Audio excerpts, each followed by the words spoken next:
This is the pair of eco-friendly houses being built here on Walcott.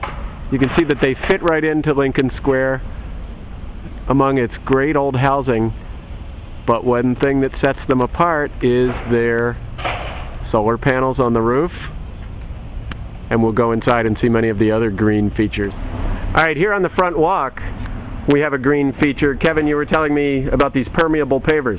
Yes, you can see that there's space between them, and then you fill them with like small little rocks, sand-like material, and that way when it rains it doesn't just run off into the drain very quickly. It goes immersed slowly into this, and instead of when you have a big rain it doesn't clog the drains, because it takes a lot longer to get out to the city streets. Kevin, these cabinets have a green certification you were mentioning? They do, through the Kitchen Cabinet Association. They're from a company called Birch, and they use a very high content of recycled materials in order to make them. All the varnishes they use and paint coverings are also low VOC. And then your countertops are marble. Was that green? It is green in the sense that from a sustainability aspect, but there's a lot of other products out there that are green. Paper stone, ice stone. There's a lot of different choices, but we weren't sure about performance, and this is a luxury home. So we wanted to go with something that we knew was going to work. The interior is not finished yet, but the paint on the walls is all low VOC. Kevin and George, can you explain what low VOC paints are? Actually, I believe there's no VOC, but no VOC, even better. Organic chemicals, which in a typical paint would be emitted into the air for years. With this paint, there is no residual VOC, and so your air quality is much better in the house. And George, tell me about these floors. It's plywood now, but you were talking about what's going to be put down. Yeah, we soon will install what's called eco-timber, which is basically a special type of flooring that's going to be very environmentally friendly. In fact, FSC certified, which means that the Forest Stewardship Council approves of its use, and it's made from replenished forest sources.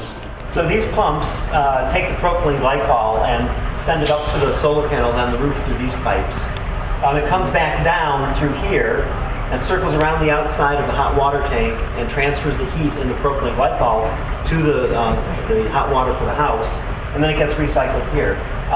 It's maintenance free in that when the maximum temperature is reached, all the glycol drains back down into this tank up here so that it's not sitting in the panels and getting overheated. And this is just one of two systems. This is the water solar system, and you mentioned we also have electricity. This is the domestic hot water system. The electricity is in the closet next door. Okay, and here in the second closet in the basement, John's going to tell us about the solar electricity. There's a box here behind you called Sunny Boy. Okay, this is Sunny Boy. It's an inverter, a German inverter. It's very efficient. It takes the DC power produced by the panels on the roof and turns it into AC and sends it to this main bus panel for the house and back onto the grid through these switches. John, tell me about these solar panels. We're actually looking at the panels on the house next door, the other house these guys are building, because I can't get up on the roof to show these without breaking my neck. But tell me, is it possible to use solar power here in Chicago? Yeah, these houses each have a 2 kilowatt solar electric system, and the system doesn't produce all the power for the houses, but it produces about 6 kilowatt hours per day that's fed into the grid.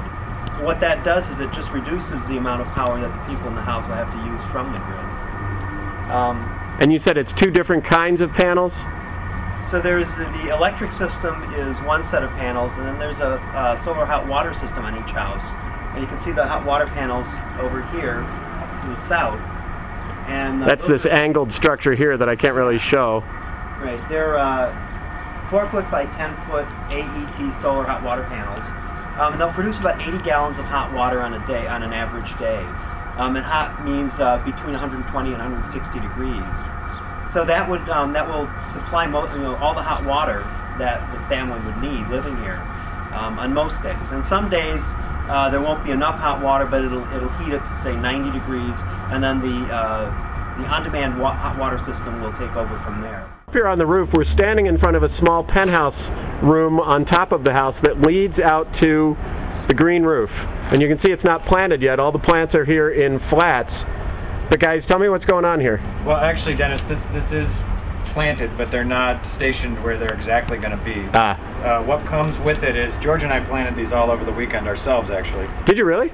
We did. And you get the tray, you get a fabric, you get one bag of composite, and then 6 to 8 plants per flat, and then you can spread them out however you want to get the benefits, which are to keep, insulate what's trying to come out and keep the heat and whatnot from coming in.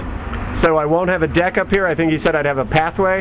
There will be a pathway all around it, but by Chicago code you really can't have a habitable deck up on your roof, or there's a lot of other things that you would have to add, like sprinklers or an outside staircase, which we didn't feel was appropriate. But what I get with the pathway is a chance to take in all this view that I'm bringing in right now through the camera. Right. Exactly. A beautiful view of the Chicago skyline here from your roof deck while you're out enjoying some native plantings. And there is the skyline.